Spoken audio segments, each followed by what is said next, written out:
Welcome back. All right, a heart problem diagnosis is pretty scary for anyone, but it can be extremely overwhelming when that diagnosis is for your child. Luckily, there are some very promising advancements happening in technology when it comes to that treatment. Dr. Sunita Ferns is a pediatric electrophysiologist with Wolfson Children's Hospital, and Sheldon Hill is the executive director at SafeBeat. Thank you guys so much for joining us. Thank you for inviting us. All right, so let's talk about, heart rhythm disorders and how they affect children. How common are they? Heart rhythm disorders are relatively uncommon in children when you take them in context with the adult population.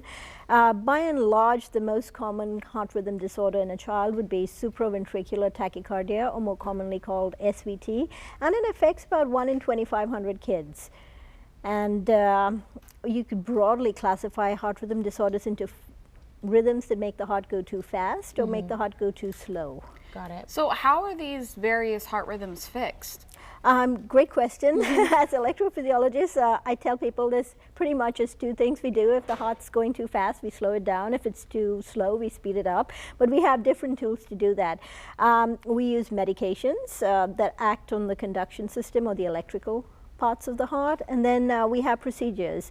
The most common procedure we employ really is a catheter ablation procedure, in which we put catheters through little veins in the groin and take them up to the heart, look around for the bad rhythm, then zap it, and get rid of it with a dot of heat.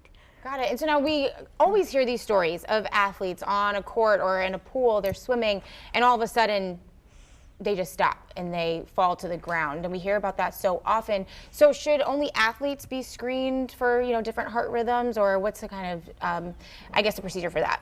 That's a great question. And I would actually advocate screening for all young people, starting from late middle school to right up through your high school years. And really that's because even though we hear about athletes on the field, because that's the most catastrophic event, and when you have a child that drops suddenly in front of you in a basketball court, that can be it's devastating for not just the family but the community.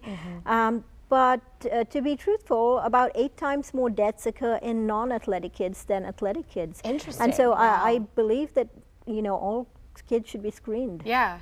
So with that in mind, then, detection and prevention are obviously the key elements here. Absolutely. SafeBeat is an organization that is kind of a part of this effort. Can you tell us a little bit more about that? Sure. So we're a 501c3 organization that provides free preventative heart screening for youth to help detect these underlying heart conditions before they become fatal. According to the American Heart Association, there's approximately 7,000 children that's dying every single year. Wow.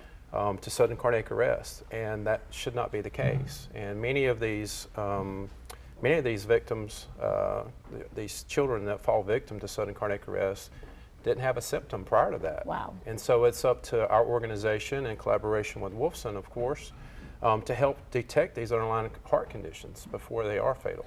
Yeah. And have you guys come across that, where you have detected a life-threatening situation before anything horrible happened? Absolutely, absolutely. We've detected, we were just talking about it before we came on, of how many children from the different screenings that we have detected underlying heart conditions, and again, most of them didn't have symptoms. Some of them were symptomatic, but for the most part they wasn't. And it's been from different arrhythmias to left ventricular hypertrophy to holes in hearts to anomalous coronary arteries. Wow. I mean, it's just, the list is extensive, actually. Yeah. So what then is your final message to parents out there?